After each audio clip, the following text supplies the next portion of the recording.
जय हिंद दोस्तों, उम्मीद करता हूँ आप सब अच्छे होंगे। भाइयों, आज हम बात करने वाले हैं कंपनी एनबीएफसी कंपनी जो कि आपको लोन प्रोवाइड कराती है क्रेडिट बी। क्रेडिट बी नामक जो कंपनी है एनबीएफसी रजिस्टर्ड है, जो कि 2017 मई में लॉन्च हुई थी और लोगों ने इससे खूब पैसा निकाला और लोगों ने बहुत यूज़ किया होगा। भाइयों, आज हम आपको पूरी जानकारी देने वाले हैं। अगर आप इसकी लोन की किस्त नहीं भर पाते हैं तो आपके साथ क्या क्या दिक्कतें हो सकती हैं, क्या आपके घर पे कोई नोटिस आ सकता है या फिर आपके घर पे रिकवरी एजेंट आ सकता है या कोई भी आपको केस हो सकता है। तो भाइयों, आज वीडियो में जानकारी पूरी प्राप्त कीजिए। अगर आप चैनल पर नए हो तो चैनल को सब्सक्राइब करने के साथ वीडियो को एक लाइक कर देना, जितना हो सके शेयर करना, उन लोगों के साथ शेयर जरूर करना जिन्होंने इस समय क्रेडिट बी से लोन ले रखा है। उम्मीद करता हूँ आपकी जो टेंशनें हैं आज सभी क्लियर हो जाने वाली है, टेंशनें सारी ख़त्म हो जाने वाली हैं। भाइयों, अगर आपने लोन लिया है क्रेडिट बी नामक कंपनी से, मान के चलें आपने कंपनी से लोन लिया और आप उसकी किस्तें नहीं भर पा रहे हैं। जैसे आपने लोन लिया था 3 महीने पहले, आपने उसकी पहली किस्त भर दी, दूसरी भर दी, तीसरी भर दी, जब चौथी किस्त की बारी आई या तो आपके बिजनेस में लॉस हो गई या आपकी जॉब चली गई या फिर कोई भी दिक्कत आपके घर पर आ बनी जिस प्रकार अभी आप उनकी पेमेंट नहीं कर पा रहे हैं। तो इसमें किस किस प्रकार से आपके साथ दिक्कतें होती हैं। इनके रिकवरी एजेंट दिन भर में आपको 50-100 कॉल, जो कि संभव है आनी ही आनी है। आपके पास दिन भर में 50-100 कॉल इनके रिकवरी एजेंटों के द्वारा देखी गई होंगी और तमाम तरह से व्हाट्सएप पर आपको धमकी भरे मैसेज वो भी आपको प्राप्त हुए होंगे। तो भाइयों, इसमें आपको बता देते हैं, अगर आपका दिन भर में 50-100 कॉल आ रही हैं तो आप इनके फ़ोन मत रिसीव कीजिए।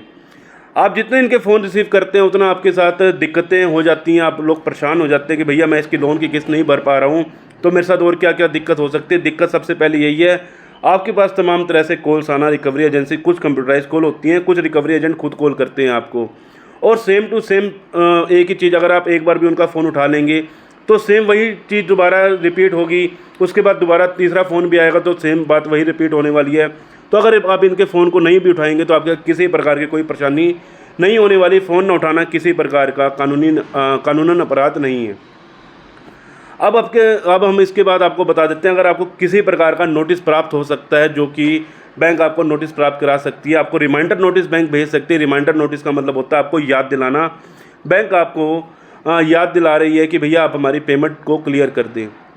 और उसके बाद ये लोग आपको, अगर आपका ईसीएस चालू है तो 25 का केस भी बैंक कर सकती है।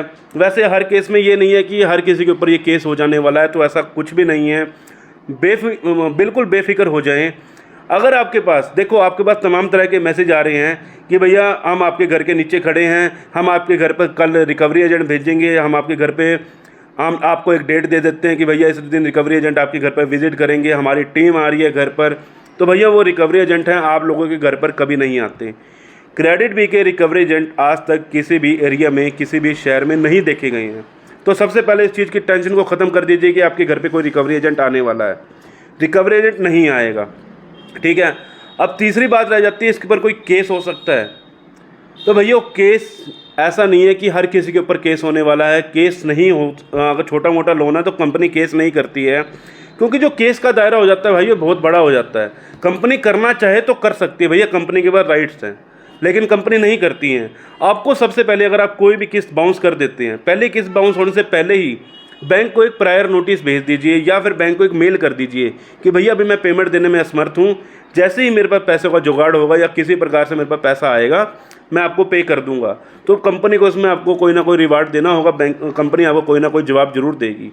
और इनके रिकवरी एजेंट किसी प्रकार के आपके घर पर नहीं आएंगे, तो इसमें आप बेफिक्र रहें, क्योंकि लोगों के मन में इतने क्वेश्चन थे भैया। हम लोग रोज़ाना लाइव स्ट्रीमिंग करते हैं और लोगों के मैसेज आते हैं कि भैया क्रेडिट बी के रिकवरी एजेंट घर पर आएंगे, हमारे शहर में आएंगे, हमारे गांव में आएंगे। तो इनके रिकवरी एजेंट कहीं पर नहीं देखे गए हैं, 1-2 जगह देखे भी गए हैं। तो भैया देखो, ऐसा है, रिकवरी एजेंट आ भी सकते हैं।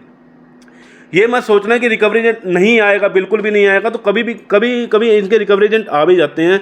1-2 जगह ही सुनने को मिला, बाकी कई जगह सुनने को नहीं मिला, ठीक है। अब कंपनी किसी प्रकार का केस भी आपके ऊपर नहीं कर सकती है, करना चाहे तो कर सकती है, वैसे कंपनी केस नहीं करती। अगर आप बैंक को एक मेल कर देते हैं, कंपनी को बता देते हैं कि भैया मेरे साथ ये दिक्कत प्रॉब्लम चल रही है, तो कंपनी आपके ऊपर कोई केस नहीं करती है, क्योंकि आपने कंपनी को पहले ही बता दिया। अब लोग हमसे ये भी पूछते हैं कि भैया अगर हम इसकी किस्त नहीं भर रहे हैं तो भैया सेटलमेंट हो जाएगी। हाँ भैया, सेटलमेंट भी हो जाती है। सेटलमेंट किस प्रकार होती है आप ये भी सुन लीजिए। सेटलमेंट होती है भाइयों, अगर आपका पहले दिन फर्स्ट डे ईएमआई बाउंस होने का दिन है, उससे 3 महीने के बाद 92 डेज़ के बाद आपका जो अकाउंट है एनपीए कर दिया जाता है। एनपीए का मतलब होता है भाइयों नॉन परफॉर्मिंग एसेट, ठीक है। नॉन परफॉर्मिंग एसेट के बाद ही ऐसे तो कंपनी आपको मेल वगैरह करती है या फिर आपको किसी प्रकार का नोटिस वगैरह भेजती है, लेकिन उससे पहले जो है रिमाइंडर नोटिस ही भेजे जाते हैं, उसके बाद ही और किसी तरह के नोटिस भेजे जाते हैं। अब इसमें आपको सेटलमेंट का जो प्रावधान दिया जाता है, और सेटलमेंट का प्रावधान किस प्रकार दिया जाता है, मान कर चलें आपका 1 लाख का या 50,000 का लोन है और आपने 3 महीने तक इनकी किस्त नहीं भरी है और तमाम तरह से उन्होंने हर तरह के अपने हिसाब से सारे के सारे काम धाम कर लिए, लेकिन अभी तक आपने पैसा नहीं दिया, तो भैया फिर आपको कंपनी सेटलमेंट का ऑफ़र देती है। सेटलमेंट का ऑफ़र होता है, अगर मान के चले 50,000 का आपका लोन है तो भैया आपका 30% में भी आसानी से इसका सेटलमेंट हो जाता है। लेकिन सेटलमेंट के बाद कभी भी लोन नहीं मिलता, इस चीज़ का ध्यान रखना। अगर आपका छोटा मोटा लोन है तो भाइयों क्लियर कर देना, भाइयों हैं तो दे दीजिए, नहीं है तो घबराइए मत कि आपके साथ कोई दिक्कत आने वाली है, कोई परेशानी आने वाली है। ऐसे कोई भी परेशानी आपके साथ नहीं आने वाली। अगर आपके पास है तो आप पे कर दीजिएगा, नहीं है तो भाइयों डरने की ज़रूरत नहीं है, परेशान होने की ज़रूरत नहीं है। तो भाइयों मैं उम्मीद करता हूँ आपको जानकारी बहुत पसंद आई होगी, क्योंकि बहुत से लोगों के मन में डाउट था कि इनके रिकवरी एजेंट आएंगे या फिर मेरे ऊपर कोई केस होगा या किसी प्रकार से आपका अगर दिन भर में 50 आपका मैसेज 50 कॉल्स आना, तो भाइयों इसमें आपको घबराने की ज़रूरत नहीं है। जब आपके पास वो पैसा आप पे कर दीजिएगा। मिलते हैं किसी और इन्फॉर्मेटिव वीडियो के साथ। जय हिंद, जय भारत।